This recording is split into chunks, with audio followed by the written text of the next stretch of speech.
is Roger Green, host of the Surfing the NASH Tsunami podcast. This week, we are offering 5 conversations from Season 3, Episode 46, our review of the recent NAFLD Summit, plus, from the vault, a section from December 2021 looking at the relationship between weight loss related to bariatric surgery and liver fibrosis, and how that might compare to the results we will get from drugs in development. This conversation starts with me asking about a tactic that some companies have sometimes used in drug development. When a Phase 2b trial fails, they seek a positive data stream or subset that they can use for a Phase 3 design. I note this approach has led to several failures, notably including elafibranor, which was one of the 3 Phase 3 trial failures covered in the morning presentations. The group discusses this issue from several different perspectives. One key idea that emerges is that in recent years, the strong results some drugs are showing in Phase 2a and Phase 2b have raised expectations about what a drug must do before continued development. From there, we go into the question of whether educating patients to drive better self-management during the trial is a Hawthorne Effect or not. I say not, while Mazen says it is, since patients are likely to return to their original behavior after the trial ends. This conversation continues in Conversation 4. For the second straight week, it has been our pleasure and honor to cover a major medical meeting with significant science and policy issues attached.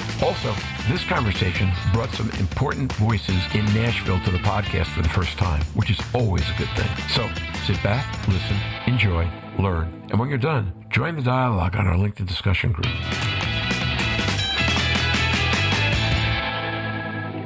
One thing that Elizabeth did not talk about that I hoped somebody might was if you don't hit your primary endpoints in Phase 2b, but you can torture your data so it looks like you've hit something of value, should you do that and go on to Phase 3? Or should you say, we're just not going to make this work? Right? Because I think that was part of the GenFit story, and after that was part of the OCA story also. Phase 2bs that did not hit their primary endpoints that needed to be reinterpreted. GenFit, the drug, as we know, crashed, and OCA, we're still waiting. I think one of the reasons that happened, though, is that the profession wanted the drug so badly, and we knew so much less than we do now. We saw 5 Phase 3 candidates today that all look pretty good or better. So, Mazen, first to let you know, next week's episode is going to be about Acaro and the other new studies. Mazen Noureddin. I agree with you. To answer your question directly, if it's negative 2b, would I go to 3? I want to start with the logical answer is no. Yet we all know that maybe NASH resolution is a higher bar now, although a lot of drugs started hitting it. But maybe there's a less effective drug that eventually can work out. I would say at the current time, if histology is the outcome, we all have to deal with inter and intra-observer variability,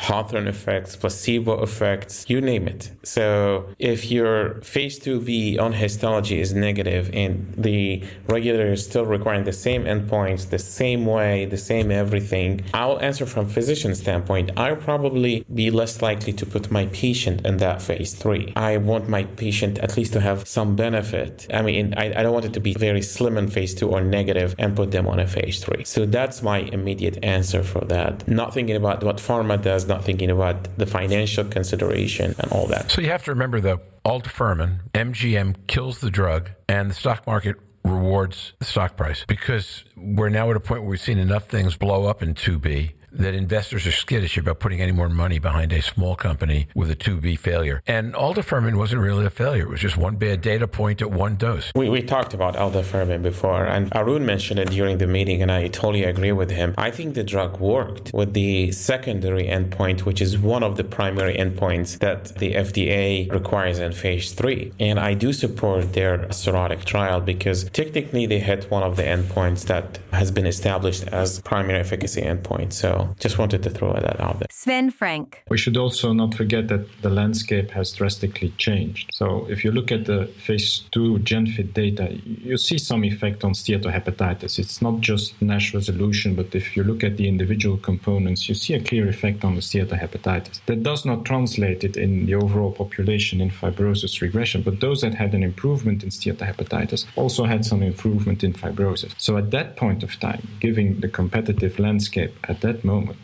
I think it was quite justified to explore that drug in phase 3, and phase 3 confirmed that there was some effect on steatohepatitis, but not strong enough to translate into an effect on fibrosis. So I think that was perfectly justifiable. And that's what we have seen with other drugs. Now we are in an era where, especially with the metabolically active drugs, you have larger effect size, more pronounced effects. So if in a phase 2 you only have marginal effects, you're not likely to beat the competition. So then you can say, okay, that doesn't make sense to go to phase 3. But that's a different landscape than when decisions have been made on elafibranor and other compounds several years ago. I think that's very well stated. The time, what was available then, the clinical trials, the outcomes. I mean, at one point we were at 2-point NAS improvement. That is a past. So it's evolving field, and I always say it's easy to criticize after the fact and when things fail, but you really have to put yourself in these people's shoes when, let's say, they did it December 2018. What was the landscape? What was the best knowledge they did? And what did they come up with? Was it their best judgment and best knowledge at that time? So I totally agree with Sven on this. Remember that in the early areas of Hep C, we were quite happy with a few percentages of SVR.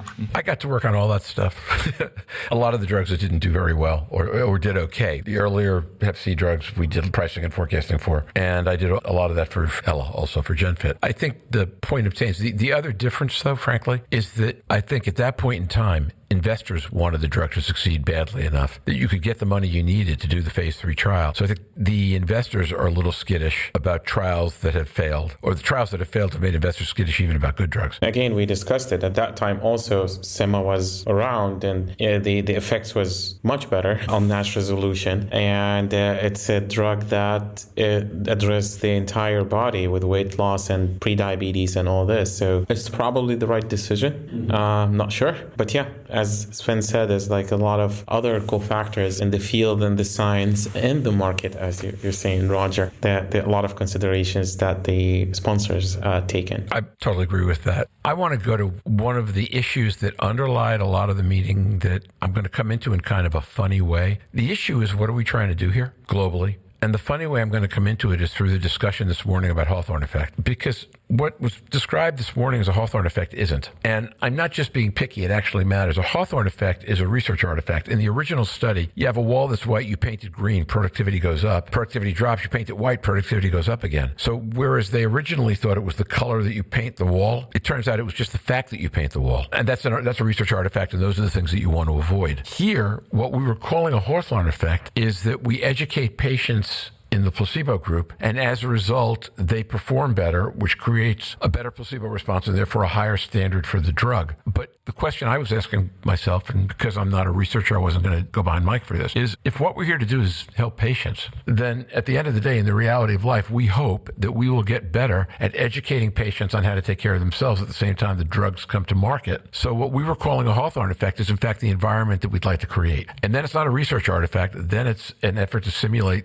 if you will, to manifest the future you want to have. And I think really a good thing. Now, it makes it harder to get the drug approved, but it makes it a lot more realistic in terms of thinking about where might we go. So it's an interesting question. Let me just play the devil advocate on this. So you agree that the Hawthorne Effect is when individuals modify their behavior because of the end trial? No, I would define the Hawthorne Effect as a research artifact. If they modify their behavior because when they go into trial, they learn how to take better care of themselves, and therefore they do that, and many of them may continue to do that after the trial is over, that's not a Hawthorne Effect. That's a behavior change. Hawthorne Effect is a research artifact. So, for example, when Hannes was talking about alcohol before, and I said that's the Hawthorne Effect, people are going to start drinking again as soon as the trial's over. I get that part. Here, I don't know, though. And by the way, even if they go back to the behavior they had before after the trial, in 5 years, when we've got $10 billion in sales and a lot of drugs, and therefore a lot of patient education, we're going to be trying to educate patients to the level that they're at while they're in the trial, not the one they were at before or after. So that's why I didn't think of it as a Hawthorne Effect. I mean, you can look at it different ways. But my counter-argument that if a patient go on a trial and they modify their effect, or they start exercising and losing weight, are they going to continue that? The answer, what we know from the literature, is most likely not. I'm not saying we shouldn't compare to, we should start with, just to be clear to everyone, weight loss and exercise exercise is essential. People need to change that. People need to eat better. People need to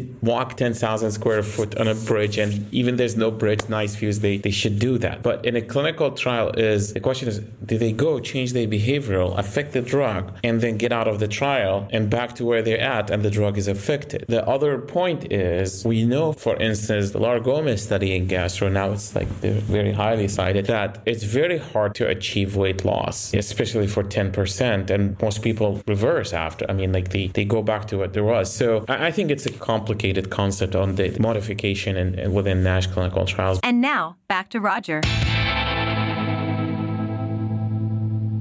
We hope you've enjoyed this recording. If you have any questions or comments about the content of this conversation or the entire episode, please send an email to questions@surfingnash.com. We'll be back next week to discuss some highlights from the EASD and British Liver Association meetings with folks who attended those events. In the meantime, stay safe, surf on. We'll see you on the podcast.